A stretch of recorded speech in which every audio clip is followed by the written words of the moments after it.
Good morning. It's currently 5:57 a.m. on, Thursday, June 11th, 2015. I'm Christiana Ellis, and I just got up, and whose bright idea was this anyway? This is 5 more minutes. I thought today I might talk about the comic books that I picked up yesterday. Boy, the last 2 weeks have been like heavy titles where I feel like I'm buying a lot more comics than I'm comfortable with. Actually, I comfortable with is maybe the wrong term. I feel like I can't sustain buying this many every week. So I might have to take a couple of these titles and decide that they're not worthwhile. But some of it is also that Marvel, given that it's currently going through its Secret Wars thing, has a couple of titles that I wouldn't normally be picking up. And so I'm trying some new stuff out with the new issues that are not all books that are going to keep going forever. So maybe that'll help a little bit, but I also think that I need to be a little bit more discerning.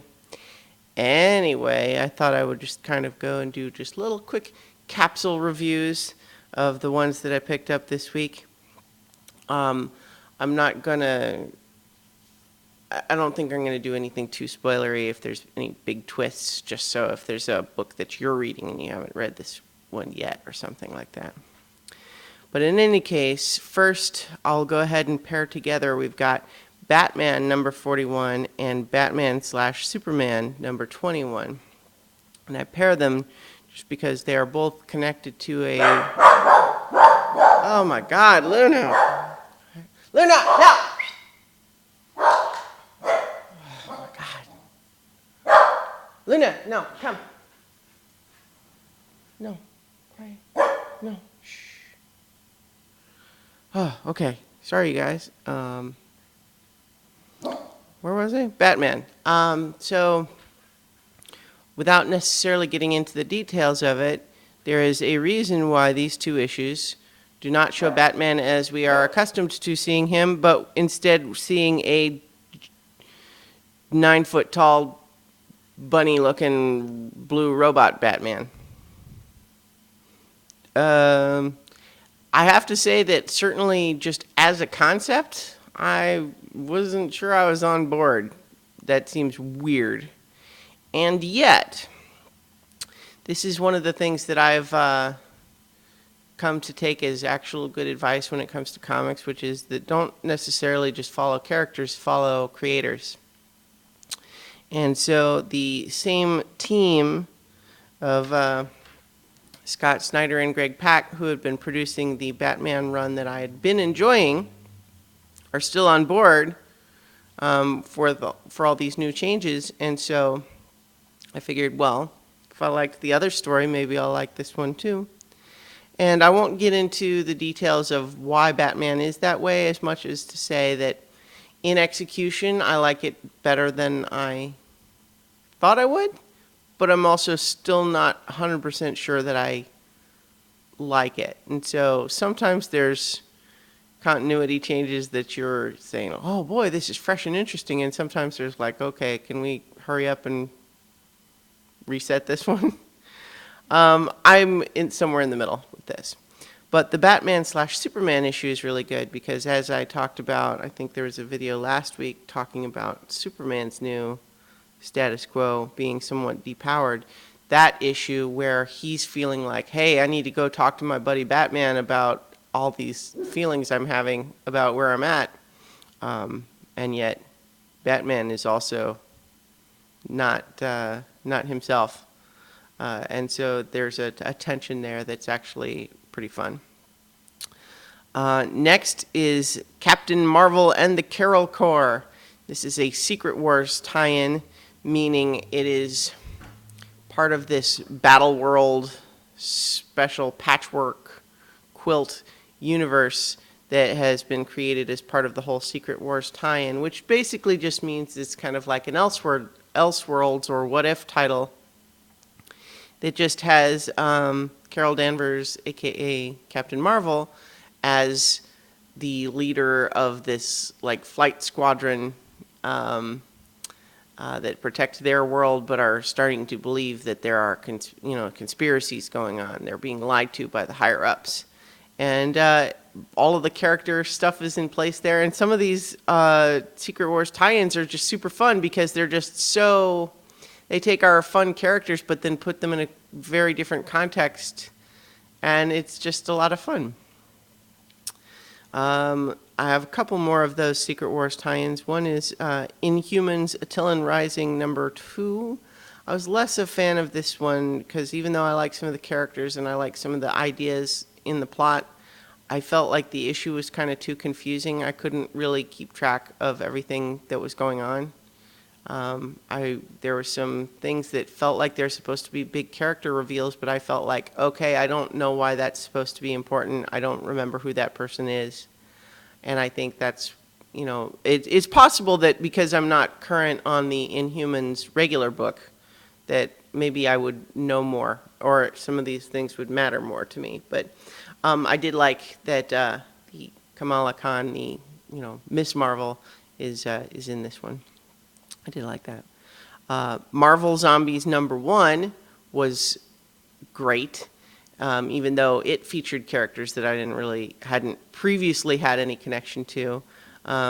Elsa Bloodstone, I don't know anything about that character, but she's British and badass and sewer-mouthed, and she has to fight zombies, and it's written like Buffy or something, but that one was a lot of fun. It's a lot of fun. At one point, she calls for another character to hand her a gun, quote, for shootiness, which sounds very precious, but it really worked on the page for me. Next, Saga #29. This continues to be an amazing comic, and there's some big things that happen in this issue.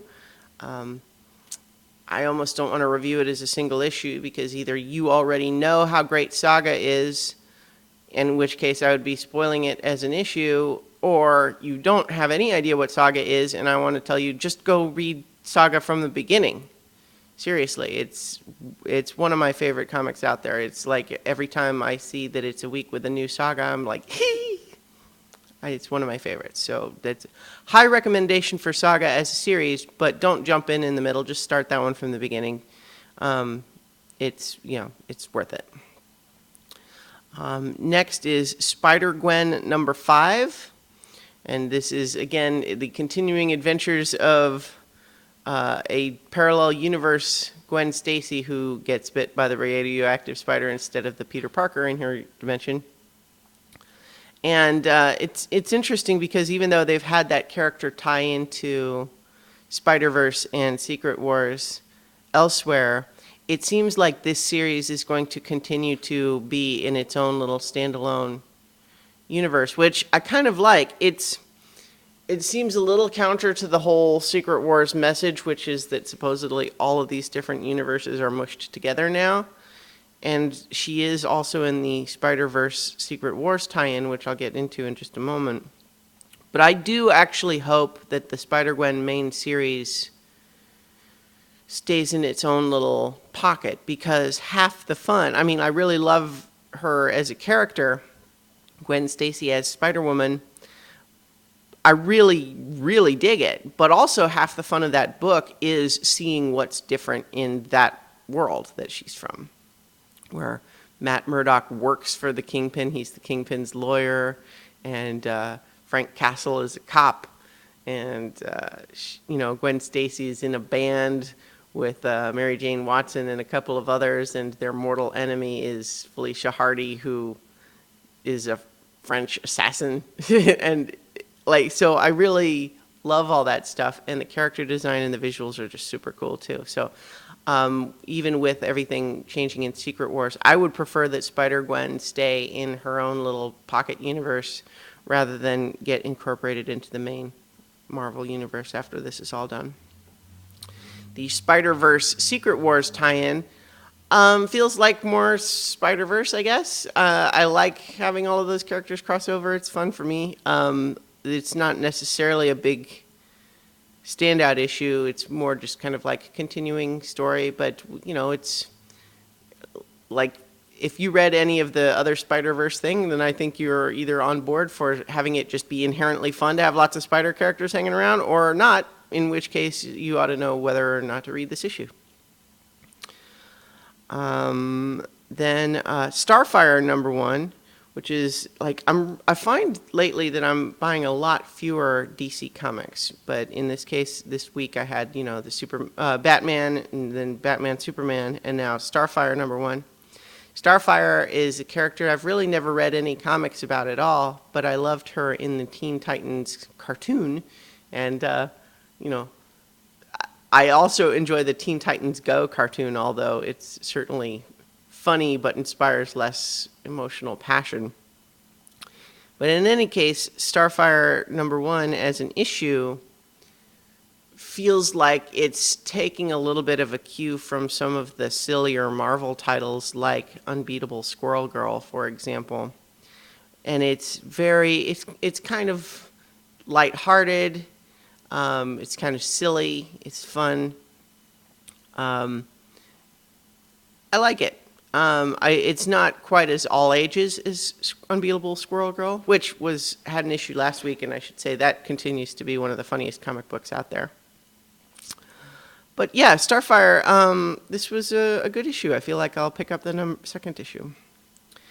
Only two more from this week. One was Walking Dead #142, which I don't know. I feel weird even reviewing at this point just because it's just kind of the story continuing. It's like there was nothing in this issue that was big enough to really be stand out in the overall series necessarily, but it continues the story just fine, so I'm still reading it.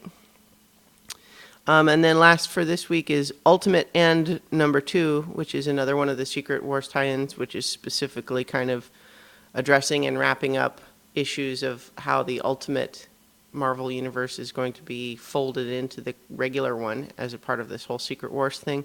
This one was okay. It had some good stuff with Tony Stark meeting Tony Stark and Hulk meeting Hulk. And I like some of that, but it also just felt, I don't know, there didn't seem to be a lot of emotional weight to it. It was mostly just like, it felt a little bit going through the motions-y. Which, that's okay, but it wasn't one of my favorites. So definitely the favorites this week, Saga, Spider-Gwen, Captain Marvel and the Carol Corps, Marvel Zombies. There's a lot of good ones this week. So I think I'll go ahead and leave it there. It's already a much longer video than typical, but remember, all the stuff I do goes up at christianaellis.com, and I'll talk to you guys tomorrow for 5 more minutes. You can check out the audio version of last night's Beyond the Wall coming soon. The video version should be on YouTube now. And I'll talk to you guys tomorrow for 5 more minutes.